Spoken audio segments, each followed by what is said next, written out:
How are you, my friends? This is lecture number 10 of the Calculus 1 lectures, Maxima and Minima of Functions on Closed Intervals. In this lecture, I will explain all these vague words, maxima, minima, extremum, all these words that come in the lecture.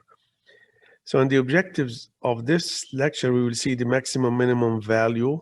This is a property of a continuous function, local maxima and minima, condition f prime of x is equal to 0 for a local extremum, absolute maxima and minima, critical points, these are very important, and the closed interval max-min method. Let's look at the first property, maximum minimum of a continuous function. If we have a continuous function on closed interval AB, then there exist numbers C and D in the interval AB such that f of C is the minimum value and f of D is the maximum value. These are two simple, nice examples. You can understand the idea. We have here closed interval. We should have a closed interval. So minus 2 to 3, minus 2 to 3. If this is the function, x squared minus 1, that's part of the parabola between minus 2 and 3. We see there is a minimum here at 0. So C is the 0. The minimum f of 0 will be minus 1.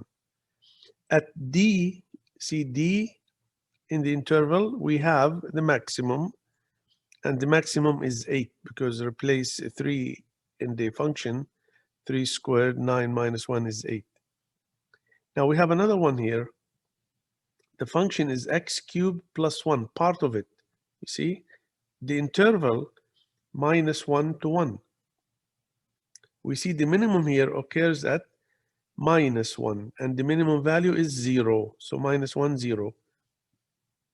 The maximum occurs at D is 1, and the maximum here is 2. The maximum value is 2. Now, if we look at example 1, given the continuous function f of x is equal to 2x for x between 0 closed and 1 open, find the minimum and maximum values of f of x in the given interval. Just be careful here. The interval is closed at 0, open at 1, and this is a straight line. So we can see the graph is so easy between 0 and 1. Now, from the graph, it's very clear that there is a minimum value at 0, and it is 0. So f of 0 is 0. And there is no maximum because this is open at 1. We cannot find the exact maximum value of this function in this interval. Now, given another function, 1 over x, between minus 1 closed to 0 open. Easily we can remember the graph of the function 1 over x. I put here for you, this is the graph of the whole function without any interval, without any condition. 1 over x, this is the rational function, the domain or real numbers except 0.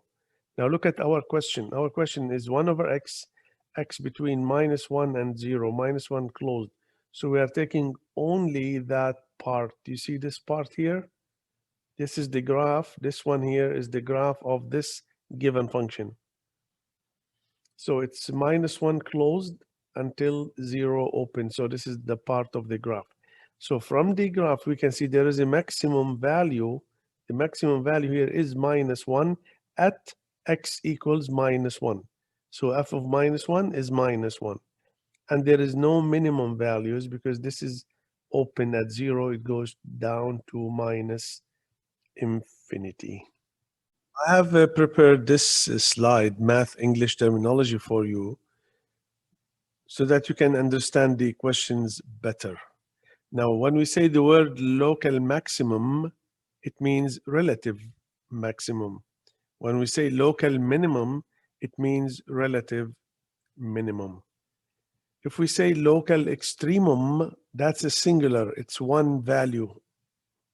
Local extremum is either local max or local min.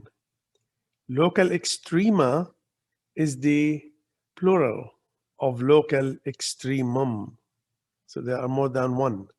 Since the function can have a max or min values more than once, absolute maximum is the global maximum, same meaning.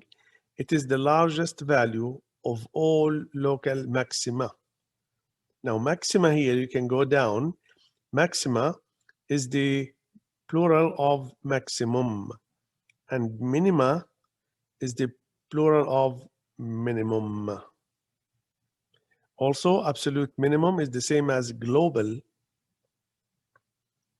minimum, the smallest value of all local minima.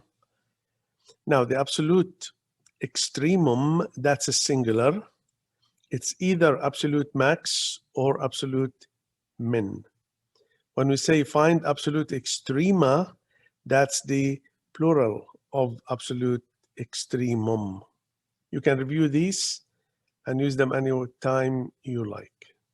Now, the condition f prime of x is equal to 0 for a local extremum. Local maxima and minima. Suppose f is differentiable at c. So we can find the derivative there at that number c. F is defined on an open interval containing c. If f of c is either local maximum value or local minimum value, then f prime of c is equal to 0. So if we have any max or min, that means the derivative at that value c is equal to 0. Now the converse is not true. See the next example.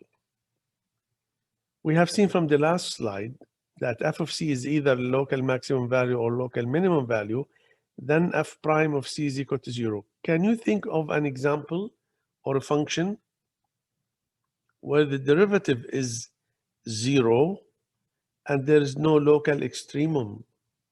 So that's the opposite, that's the converse. The derivative is 0 at that number here, but there is no max, no min.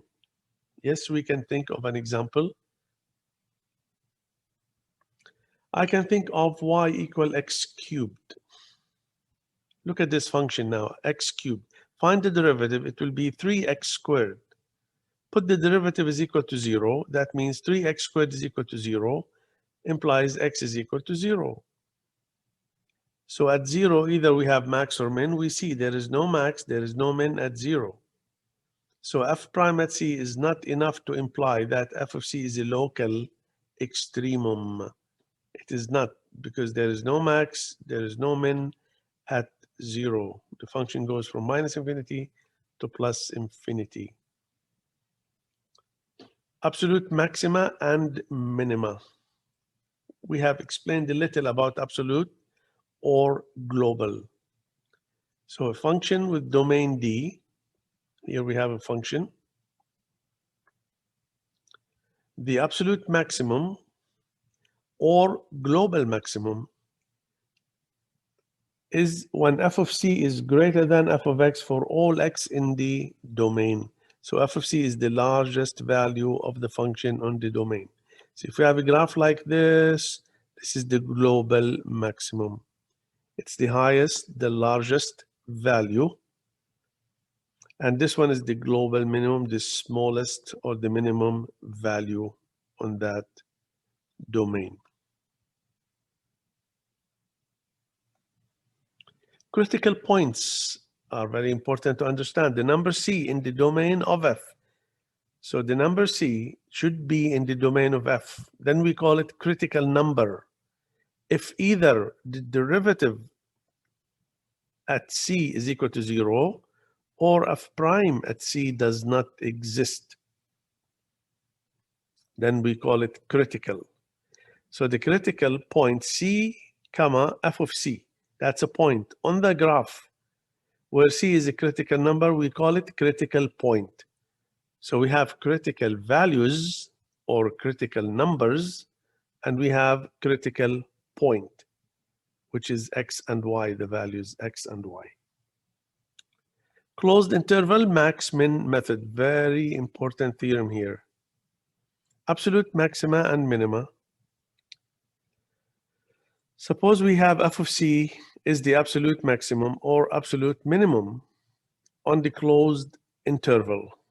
So we should have here a closed interval AB. Then C is either a critical point or one of the endpoints A or B. So if we have a closed interval, remember the condition here, closed interval AB, and we have f of C somewhere here between A and B. F of C is absolute maximum or absolute minimum. Then C is either critical point or one of the endpoints. So either at A or at B or at C. Let's see, before the nice example, I'll give you the steps now. Finding the absolute max or min on a closed interval. Look at the steps. This is the summary here. Find all the critical numbers. The critical numbers, you can use this. F prime of C is equal to 0. So you have to find the derivative for sure. Or F prime of C does not exist. List. Make a list, put all the numbers, the two endpoints A and B, and the critical numbers that lie in AB. So you make a list. You say these are the numbers, 3 numbers, 4 numbers. Now you evaluate f of x at each value here in step 2. So whatever you suppose you have 4 numbers, you find 4 images. Then inspect the smallest and the largest. So the smallest will be the absolute minimum, the largest will be the absolute maximum. That's a very important question to understand. Find the maximum and minimum values of this function 2x cubed minus 3x squared minus 12x plus 15 on the closed interval 0 to 3. So we have all the conditions. We have closed interval 0 to 3. We have a function. We need the maximum and minimum values. So let's find the derivative first. So this is f of x. F prime will be 6x squared minus 6x minus 12. Now you take all the derivative and make it equal to 0. F prime of x is equal to 0. So you take all this quadratic equation, take 6 as a common factor, divide by 6, because that's a constant, and then you factor it, x minus 2, x plus 1. So the critical values are x equals minus 1 and x equals 2. So there are 2 numbers there. Now let's make the list that I was talking about. The list to check. What are the list? The critical values, minus 1 and 2, and 0, 3. So this should be 4. Why I put here only 3? That's a little trick.